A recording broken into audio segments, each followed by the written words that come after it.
And what a freaking weekend, and there's some wild NFL games. We'll get to all of that coming in a moment with the one and only Sean Salisbury.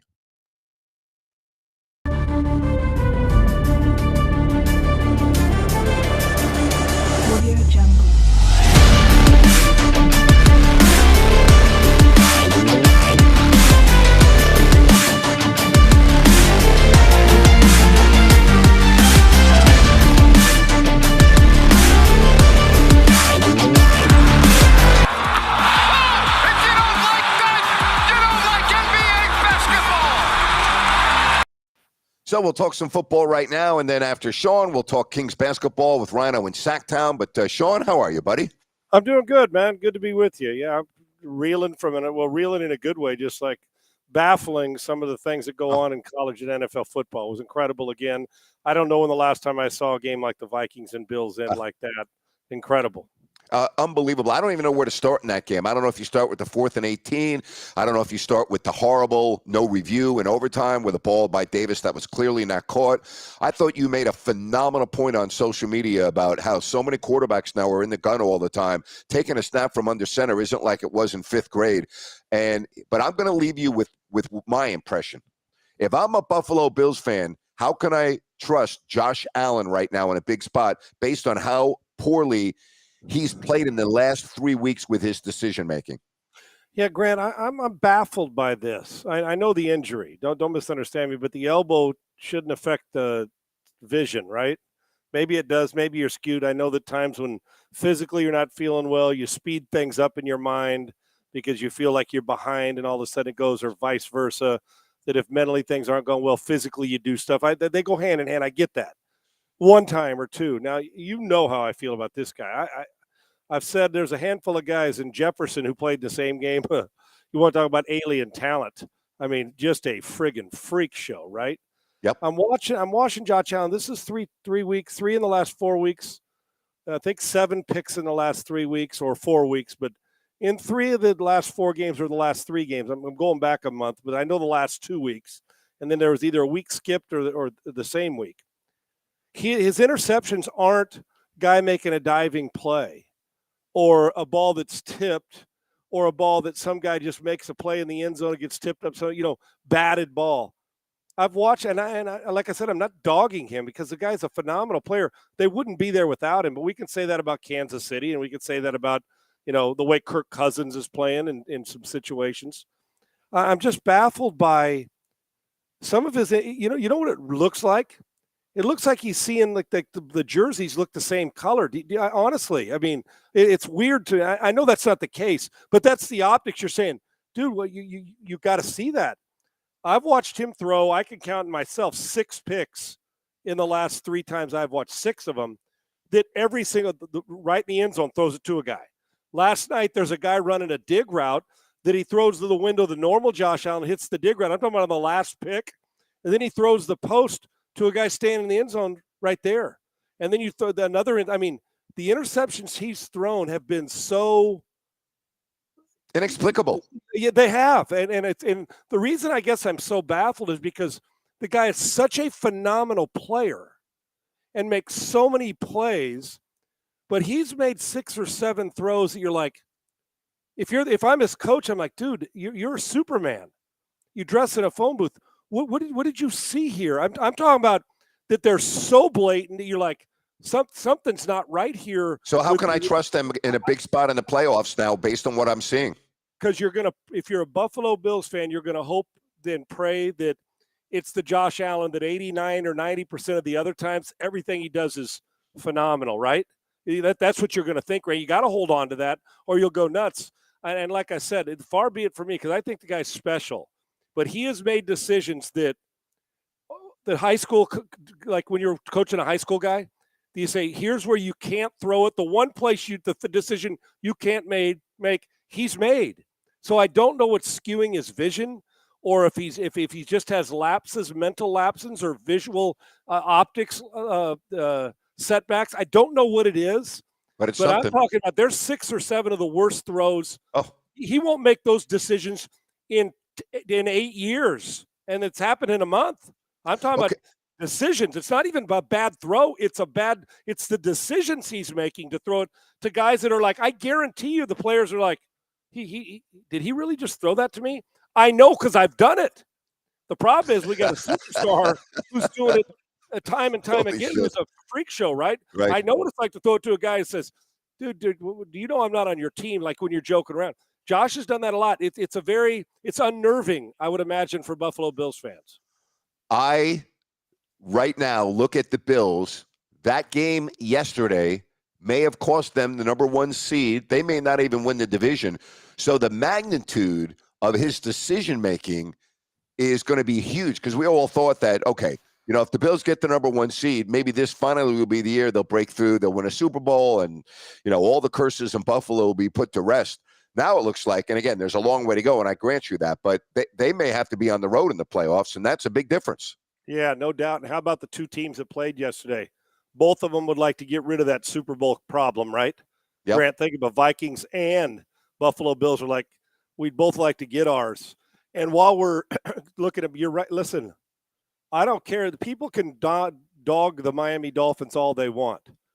The Miami Dolphins are a dangerous football team. Yes, they are. They're coached, they're accurate with the throw, and they're home run hitting. I'm just telling you, they're dangerous. Now, right today, I'm like, you're saying, well, okay, who do you trust more? Tua or Josh Allen with the football in their hand right today? And Josh Allen, we know, is a far more skilled guy, but Tua's making all the right moves and throwing balls to windows. You're like, damn, well, what the hell's going on? But Grant, you know what? One thing, while we're criticizing what Buffalo did, and shockingly, maybe because they set the bar so high most of the year, is when are we going to start to tell them, why are we afraid to give the Vikings the credit they deserve? Because you know why, Grant? That's right.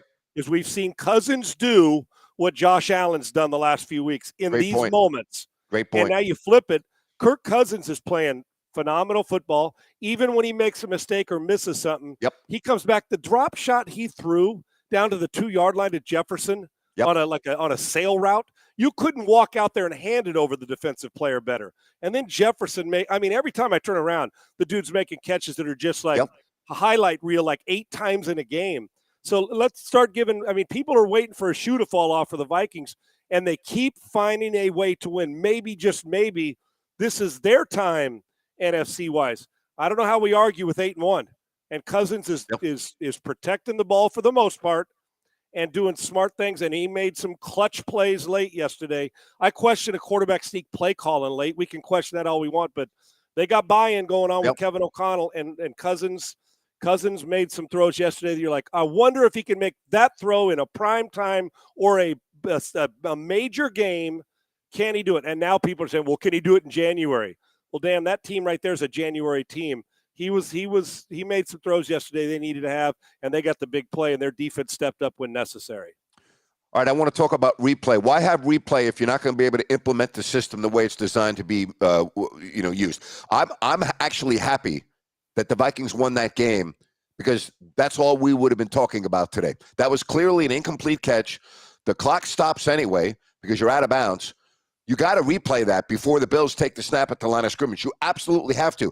And had that call been made correctly after replay, we're probably not even having this conversation. The game would have been over. There's no way the Bills probably would have scored there. That's just a bad look for the NFL, Sean. You got to stop the play there and review that. You do. We get so caught up in, is it at a certain time of the game? How many to challenge us? I'm going to go back again and repeat this. I don't care when it is. If you have a challenge flag left and you're a coach, you should be able to challenge anything. I know that that's a challengeable call, right? Well, that's under 2 minutes, so it's automatic. Right. It's up in the booth. I get that. I'm talking about at any time during the game, Grant. I'm kind of going back over the history of this. If I got a red flag and my tackle holds, I should be able to review holding. It's not going to slow the game up anymore. I'm not giving you 5 extra red flags. I'm just saying, as Belichick, every play should be reviewable.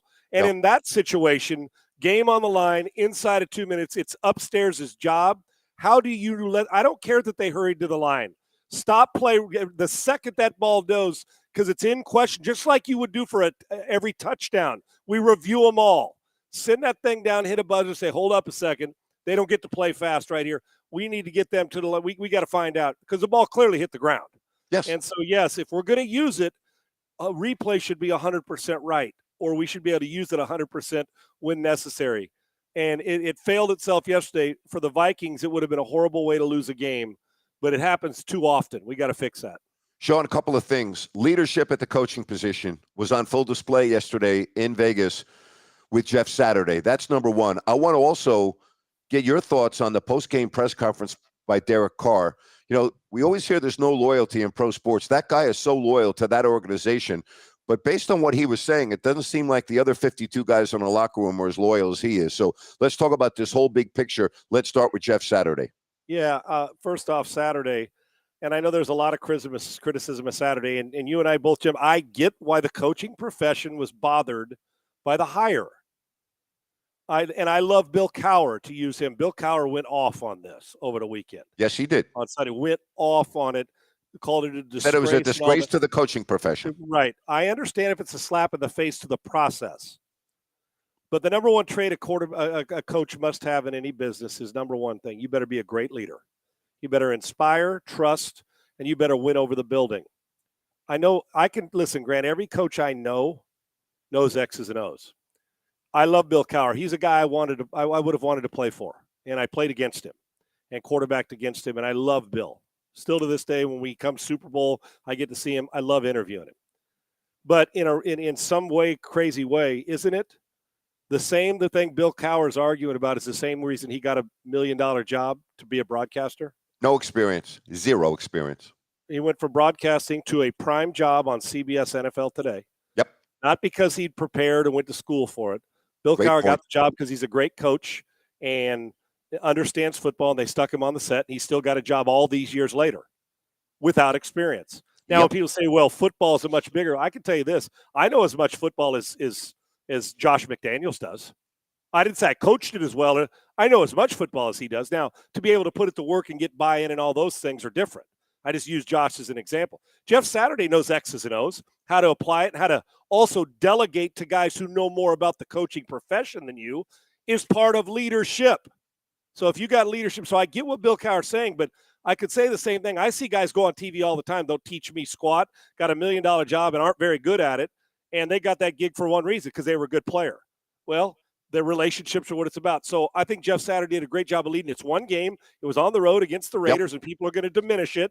But I can tell you this, he delegated and guys bought in for a week. We'll find out if it continues. Sustaining it's the hardest part. As far as the Raiders go, I read the same thing you did between listen, I understand the emotional part. Derek Carr's all in because you could tell by his emotion and tears and emotion. Now, there's going to be plenty that are going to turn it into a meme and make fun of him, as people do, because they're cruel. But the guy cares. And he may be the first one to go if Mark Davis, when it's in the offseason, because Mark Davis has said, now I don't know what that means, he endorsed Josh McDaniels to be coming back because he loves Josh. That's why he's hired him. Maybe he will. But I can tell you this, I read the same thing. It sounded to me with the way, without saying it but it was about as subtle as a punch to the face. Yeah. The buy-in and the commitment to what they're trying to get done. And it doesn't shock me, considering the draft picks that have come and gone there. The Raiders got a lot of fixing to do, and Derek Carr's game needs to get better. There's no question about it, and I know he's emotional. But if they're not all in, it's hard to win in this league, Grant. It just is. It looked to me yesterday like the Colts were far more in than the Raiders were. Yeah, that's a bad look there with the Raiders. All right, 7-0 Dallas, driving. Chance to really take a sizable lead, and Dak Prescott makes, I thought, his worst throw of the year. I got to give Green Bay credit for getting up off the mat. A lot of people talking about Mike McCarthy in overtime, 4th and 4, and going for a ball in the 35. Here's where I'm at. Mike McCarthy knows that stadium as well as anyone, all right? He knows how difficult a 52-yard kick is, especially was going into the wind a little bit. And if you miss it, then you're giving Green Bay a very short field, and you're probably going to lose the game. I didn't really have a problem with him going for it. A 52-yard kick at that stadium in those conditions is not ideal. What's your take on that? That wasn't my biggest issue either. Listen, I would like to think that coaches have their finger on the pulse of their team on those sidelines. They communicate, talk to their players all the time. Now, you can question any play call you want, right? whatever the questioning of the play call, I got no problem. The decision in that building, a long field goal, Aaron Rodgers, who was playing pretty solid, and they were making big chunk plays. Yep. I listen, I could question it because it didn't work. If it works, he's a genius, of course. Then you got to find a way to get a stop, and Prescott that, and then the throw down, and you're talking about the throw in the end zone, which was terrible. You just can't make those throws. We saw Rodgers do it the week before. Yep, It cost them against Detroit, right? I mean, threw it right to the guy on the undercut. So we saw it. Now, I'm not willing to say that the Green Bay Packers are back. I refuse to say it. But I did see some more energy. I saw a little bit more life in them. They made big plays that weren't there. They looked to be bought in. Maybe it's because they're so far down they had nothing to lose other than let it rip. And he even saw that Rodgers got pissed before halftime. Or was it before halftime? Yeah, when he got on. Was it before halftime or for the I overtime? think so. Yeah, he and the coach got into it. Yeah, when he looked over at the end of the game, when he looked over at he wanted to go in. I think it was overtime, right, Grant? The game was an overtime game yesterday. It was overtime. Yeah, I think it was going into overtime. He wanted to run the football to kill more clock, so it was a regulation going into overtime, so you didn't give Prescott and Dallas a chance to go score. I think that was it. And he said, run the effing ball on the sidelines. So you get those moments, but Green Bay looked different yesterday. They did. And the Cowboys played pretty. When you're up 28-14 on the road, you got to secure that win. Yeah, yep. you got to secure that win. That's on them. They didn't close it out. And it looked like Christian Watson elevated to what they thought he was going to be when he came in and during training camp. He got confidence back, and now maybe he explodes. I believe 3 touchdowns yesterday. And watching that, I didn't like the way the Cowboys closed, and Mike McCarthy's going to catch a lot of hell for it. But if Dak's going to be a Super Bowl quarterback, he can't make some of the decisions he made, and they've got to call a better game late to keep Rodgers in the sideline. And you can't let people get behind you. You just can't. You got to make a play. And the Green Bay Packers did what they do at home in the past, took care of their business. All right, second half, San Francisco, and I'm starting to get a glimpse of what this offense can be like. And with that defense, the way they play, this could be a really scary proposition for the rest of the teams in the NFC. Aside from the Vikings, to me, are right now the second best team in the NFC. And if Philadelphia, I said second best in the NFC. Yeah, Philadelphia is the best team. Yep. In the NFC, but the Vikings can compete. We know that for a fact. But I'm going to tell you, when healthy, and as they contend, they're getting healthy now. This team, as they continue to figure out how to deploy those guys in the backfield with Debo and get Kittle and all the things that Kyle can do. The San Francisco 49ers with their defense, this is a we talk about Miami in the AFC. This is a dangerous team because they don't need to score 40 points to beat you. Some teams do. They don't. They can keep you down. They're efficient, and they are going to make it hell on defenses to have to deploy, to have to deal with where they're going formation. And Kyle loves that stuff, and I would milk it as much as possible, make it look horrible to the other team, like how all these moving parts when really it's simple for your team. I like the 49ers. I think they're sneaky. They're going to win the division, in my opinion. I still got them winning the division over Seattle as Tampa took care of their business. Be careful if they get on a roll too now because that NFC South, they're going to roll through that NFC South. That's not a tough division. And I think that's a good point as long as Jimmy G doesn't turn it over. Although I think you can say that about a lot of quarterbacks in the NFL. Agreed. Right, let's stay in the NFC for a moment, and let's talk about Tampa. I was impressed with that. I guess everyone's just raving about that experience in Munich, and Tom Brady was talking about one of the greatest football experiences ever. I haven't heard a bad word. I'm not a fan of this. I'm not a fan of playing overseas in the NFL because you only have 8 home games. But with that said, I mean, I read Peter King's column this morning, and he was just talking about, wow, and that was the reaction from everyone. Wow, the game in Munich blew everyone away. Yeah, and they gave him a great treat, and who was it that said he felt that Kurt Warner on the broadcast said that when he played over there in, the arena, the European League, when he was quarterbacking, he said that the folks in Germany felt like they were as knowledgeable as you could ever be on football, that they loved the American football game, right? How about that? And it sure responded. The crowd was loud. It was great energy. Brady, now Seagrant, that's the offense. Even though they didn't score 50 points. They had long sustained drive. The way drive. they ran, right, and the way they ran it, and the way they defended. You saw their guys flying around defensively. Uh-huh. And Brady, that looked like, I think he's thrown it almost like 45 times a game, a month straight. And they're going to win the division, Sean. They're going to be in the playoffs. Right. And they may be fresh. And I've seen Tom's teams, put it this way, if they are rolling and they get to January, you cannot discount them. I know we're trying to, and rightfully so, because they've been shitty plenty of times this year. But last week, Grant, remember I think you and I talked about it. After they won that game and had to do what they did to win because the door was opened up at the end of the football game by the Rams, I watched Brady and Leftwich embrace emphatically. Yeah, you mentioned that. Right, as if to say, this is what we needed. And they came back and responded again this week, and they did it different. Byron had a different approach to it. They looked enthused, kind of like Green Bay did, but it's going to be an easier road in the South than it is for the Packers in the North with the Vikings. I mean, I'm going to keep a close eye on this, because if this trend continues of running and efficient and getting healthy, keep an eye on Brady's Tampa Bay Buccaneers and their confidence growing. Sean, as we talk right now, in the middle of November, where would you have Tua on your MVP ballot? Top 3. Has to be. I just the numbers. I know the numbers for a lot of guys. Mahomes is going to be in the conversation. Tua is going to be in the conversation. Jalen Hurts is going to be in the conversation. I know Geno got beat yesterday by Tom, but he's still done some amazing things. You look around and, okay, you start to say, okay, the value to a team and what it is. Josh Allen's interceptions have taken him out of it. He's not in it. Matter of fact, the guy who's playing the best at quarterback in that division is Tua. It just is. You'll start to, if Cousins continues to do this, I'm going to tell you another one. He's not going to be in the MVP category, Grant, but I'm going to tell you the stride, and they lost yesterday. If they put players around him, the way Justin Fields is playing football right now. Yeah. Grant, I study this position hard, as you know. Yep. I'm going to tell you is this Justin Fields dude and the way they're putting him in position, it's going to be awfully scary to defend him. He is really, really good, and he doesn't even know how to play just yet. I mean that affectionately complimentary. I think it's Tua, top 3. I think it's Mahomes, because of just the way his team takes care of their business, and he's always going to be in it because his numbers will be gaudy.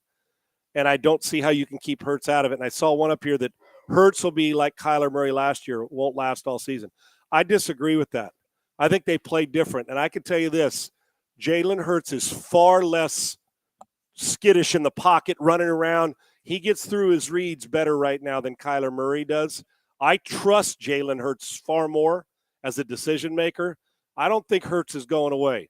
Keep the Hurts and the Fields and obviously the Allens and Mahomes. But if you don't have Tua in your top 3 MVP voting, then you are making a major, major mistake, and quite frankly aren't watching the same football I'm watching. All right, the Giants, I'm sure you watched a lot of that game because you have to. You watch all games, but the point is you got to watch more Houston than anything else. And, the Giants to me are a perfect example of a team that doesn't knock your socks off when you watch them. You don't walk away going, wow, that's a great football team. But they just go out and win every week, and they don't beat themselves. I think that's the one thing that has really stuck out at me this year about the Giants. They don't beat themselves. They wait for you to beat yourself. There's no question, and they put you in position to beat yourself, and that's a good thing. Listen, we'll compare the two teams that played, and by the way, I want to answer this one real quick, is with Justin Jefferson. You're damn right he's an MVP candidate. Unfortunately, it's become a quarterback award unless a running back rushes for 2,400 yards. Justin Jefferson has catapulted to the best and most explosive receiver in this league. He is – I don't know how you defend him. Matter of fact, you can't. So back to this about the Giants, Grant, is Brian Dable getting a lot of credit. You and I have ad nauseum talked about his culture change and what he's doing. He's on their ass. He has expectations. I'm going to tell you, and you are so right. In the past, I could count on them to screw it up. Yep. Over the last decade. They're going to they're going to do something along well, look at the two teams. Both with coaches that are their first-year head coach in their Lovey, not first ever, but with their franchise. They miss tackles, the Giants don't. They run the ball effectively, both do. One quarterback's making plays and not turn it over. The other one, a lot of times, isn't. And neither team's overly, oh my gosh, talented. Both Kenny Golladay and Brandon Cooks got guys that are unhappy and wide receivers, right? On both franchises. So you start to look at how they're piecing it together. One's responding and the other one isn't. One's a playoff team and the other's 1-7-1. And that's not to say Lovey can't coach. The problem is the buy-in. Something's missing from both, right? And staff. And I'm going to tell you, one of the most underrated hires that I have not discussed, and we should have, is Mike Kafka as the offensive coordinator with the Giants. Great point. If Eric Bieniemy gets a head coaching job in the past 2 years and leaves Kansas City, Mike Kafka's calling, along with Andy Reid. Mike Kafka is another architect with the Kansas City Chiefs and sitting in first place as a Super Bowl favorite with the Chiefs because Andy would have put him there. But the fact that Bieniemy didn't leave, you couldn't give him the offensive coordinator job because EB's done a great job. So what does Dable do? He comes in and plucks him like a guy off the practice squad. Great takes point. the quarterback coach for Kansas City and sticks him in there. So all the Brian Dable architecture, look what he's done. Daniel Jones has bought in. Daniel Jones is comfortable. Saquon Barkley, who was a bust until this year. That's correct. And look what he's got him doing by immersing. And I know Barkley's healthy, but even then, he's got him and the line moving piles and defense flying around.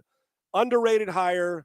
I can make the argument that the assistant coach of the year, Kenny Dorsey would have it, but these last few weeks in Buffalo, that Mike Kafka and his impact has to be considered the assistant coach of the year right now on offense in the NFL, one of them. DeMeco Ryans in the NFC with the 49ers defense. I'm telling you right now, enjoy Mike Kafka. If this continues, by 2024, he's a head coach in the NFL. I can guarantee it. And Kenny Golladay is a joke. The guy has been just an absolute disgrace. They benched him again yesterday after 2 drops in the first half. I don't even know where to go. You know, this what is happened a perfect. To him? This what is happened to him. Yep, I know, but again, this is a perfect example. And the same thing happened with their first round pick of 2 years ago, who they shipped off to Kansas City. Here's the deal. You know, when you're a new coaching staff and you come in, there's no loyalty with the players. Okay, you're coming in with Brian Dable and that GM. They're not married to anybody in that building. Okay, they don't care what the name on the back of the jersey is. They have no. That's right. They care less. Right? That's right. And so that's, Galladay's a perfect example. All right, I have to go. And Grant, real quick, if they, you make such an awesome point. If they would have thought, unlike what you said, if they would have said, well, we're loyal to somebody, Daniel Jones. I mean, if they would have done that, Daniel Jones would have been out. They would have said, you know what, I've seen film on him. He went in there and he's judging the book by what he coaches it, what he thinks he can get out of it. Yep. And it's been phenomenal. So Golladay, when he was in Detroit, was a good football player. I don't know what happened to him. And now here they are. And quite frankly, he's a guy that on game day, you just decide, well, I don't even know if I'm going to suit him up. How far he's fallen from what the expectations were. Unbelievable. I got to ask you about the Oregon-Washington game. You want to talk about decision-making? Good Lord. Unbelievable. Let me tell you something, Grant. In that football game, well, decision-making's cost Oregon a chance to be possibly playing in the Final Four. And in truth, USC should be bummed. You want to know why? Because by Oregon losing, if they happen to meet up in the Pac-12 championship, if the USC gets through UCLA and Notre Dame, they're going to be playing a two-loss team, right? If they get to that point, and the committee will hold that against them. They just will. They just will. So that's a long way to go, and we are headed for some stuff, Grant. Oh, boy. If LSU takes care of their business and beats Georgia, how do you keep them out with 2 losses? If Tennessee, and they're going to win their next 2 games, finishes with 1 loss, but they say we beat LSU in their building. I don't know how you're going to beat Georgia, but if Georgia doesn't lose until the SEC championship game, they're in. And then the 1-loss Michigan or Ohio State team, because one of them's losing on the 27th, I think it is, of November. Who you keeping out? All the talk that TCU's not making it. Yeah. TCU plays an ugly game and wins, and if they run undefeated, you cannot keep them out of the Final Four. There is a chance that 2 teams that belong there are going to be watching, and maybe a third when we get to that Final Four. Hey. It's going to be fun. But you're right. The Oregon-Washington game, and I was Grant watching. They go up and down the field, and Penix can make some throws, can't he? What a good player he is, man. We don't talk enough about that dude. I mean, he's making throws from hash to hash to the sideline. I'm like, all the talk about the best guy who's having a great year. Well, don't forget about that dude up in the Northwest of the Pac-12 who's killing it for Washington after being hurt and banged up. And I thought the story of the weekend, too, was when I'm losing my mind now, the kid from Ohio State who's had 4 ACLs and caught a touchdown pass late in the game. It was a top recruit. And why his name is not Cobb. Is it Cobb? Why am I losing my mind? Grant, I watched it, but he caught a touchdown pass late in the game. He's still on the roster. And the reaction from his teammates, you'd have thought every single one of them brought home a Heisman Trophy. So it just shows to the respect that they have for a guy who could have quit football. 4 ACLs. You saw the tears on the sideline for the dude. So I'm losing my mind over. Yeah, great job by Ryan to bring that up, Ryan. You're right. Yeah, it was phenomenal to watch that moment over the weekend. After all the good stuff, I still like those emotional moments for a guy who will never forget where this past weekend ever. Final thing, is there a better example than Brian Kelly and Lincoln Riley of how important a coach is in college football? Brian Kelly and Lincoln Riley can coach their ass off. Look, it's real simple. So when you watch, I want people to go back and watch the first 5 games of LSU's season.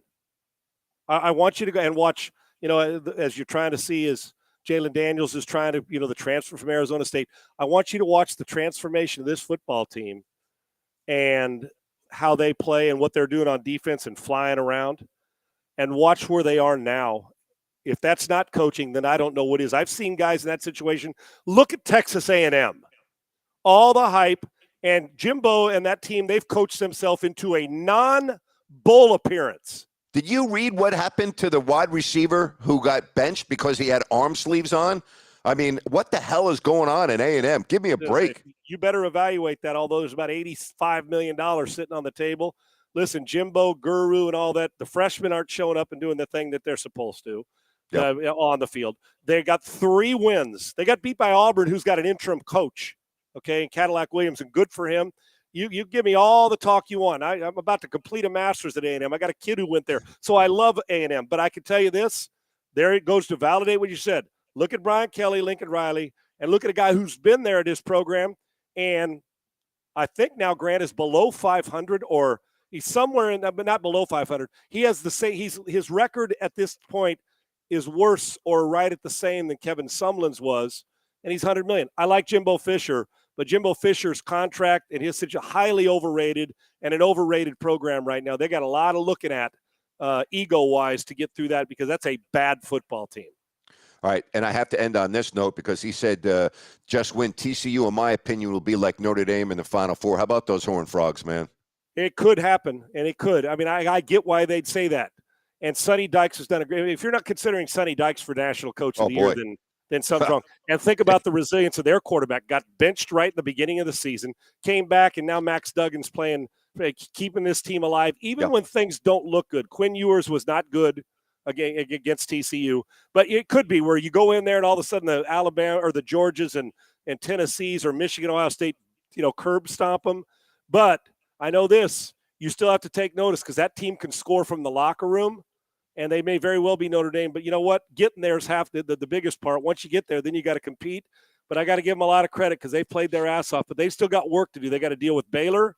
They got Iowa State, and then they got the Big 12 championship. So they're still a ways away if they can deal with the emotion of continuing to stay on this course. But Sonny Dykes has done a phenomenal job. Great stuff, Sean. Great show today. Enjoy the Philly-Washington game tonight, buddy, and we'll talk to you at the end of the week, man. I appreciate you. Always love it, brother. Thanks for having me on. It's I'm much obliged, and I'm honored to do it. Thank you. That's great stuff from Sean Salisbury. I'll tell you, you don't get a rundown of college or the NFL like that from too many people. The guy is the best. I'll tell you what else is the best. That's New Works Plumbing of Sacramento, locally owned for over 20 years. New Works has a fix for you. Just go to sacserviceplumbing.com or call the number on your screen. New Works Plumbing for all of your plumbing needs and repairs. Rhino in Sacktown. What's up, Ryan? How the hell are you? The Kings are 500. Can you believe it? 500. I cannot, Grant. Back to 500. Let's keep building on this. We got 3 more games left in the homestand, and I'm excited about what's going on. Yeah, pretty amazing. Last night was a wild fourth quarter. Kings took the lead to start the fourth. Then, boom, you blink your eye and they're trailing. Then all of a sudden, Fox misses 2 free throws. Then he makes 2 big shots. Sabonis had a monster game. And the Kings, they're a team that started off, as we know, 0-4. But I'm more impressed with how they've played the last couple of games than the results. I know it's a bottom line business, but the point is I really like how this team's gelling. Yeah, they're really coming together, Grant, and to really see that 1-2 punch of Sabonis and Fox take center stage, I think that was the first time all year, and that was good balance. You know, You had De'Aaron with 22 points, 8 assists. You had Sabonis with 26 points and 22 rebounds, and I believe he had 8 assists too, just too shy of a triple double. So, if we can get that type of production, that means we're sharing the ball, we're doing well, and Fox, that 7-0 run at the end of the game, just on his own. What can you say about that? He is a bona fide all-star at this point, in my opinion, through this many games. Listen, I talk about the standings too, so I don't want to speak out of both sides of my mouth, but I've always said this, just stay relevant.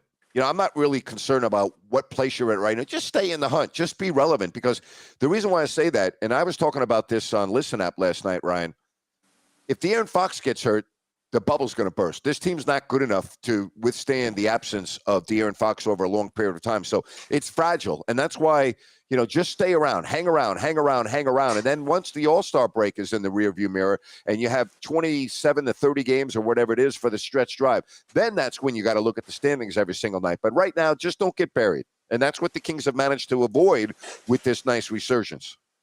Yeah, you're right, Grant. And certainly almost every team, if they have their star player go down, they're going to be in trouble as well. But the Kings in particular, the way Fox is playing, there is no doubt. And I somewhat question his leadership through his first 5 seasons, now into his 6th. I think we both said this was going to be a very important year for him. And he has taken that step. He is clearly the leader of that team, and I love it. But yeah, stay relevant. Keep just playing hard and playing consistent. And it's awesome to see how well Keegan Murray played last night. I mean, he had been in a rut, but boy, last night he really was effective against Golden State. Yeah, Keegan played really well. I loved how he was coming off screens. I liked how Mike Brown drew up some plays for him. He was shooting the ball well. Certainly some reports of some personal things going off the court, which I think is completely irrelevant, because guess what? NBA players are people too. And they have families and they deal with things.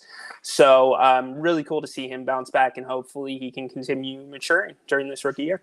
All right, you got Brooklyn tomorrow, and they lost to the Lakers last night, and they had a couple of players out of the lineup. I listened after the game. Jacques Vaughn said he expects them to be good to go for the Kings. So no Kyrie Irving, but you do have Kevin Durant, and the Nets, before last night have been playing much better since Jacques Vaughn took over the team. Yes, they have. And Jacques Vaughn, I'm really happy that he got that head coaching job. He's a great guy. He's been a great assistant for a really long time.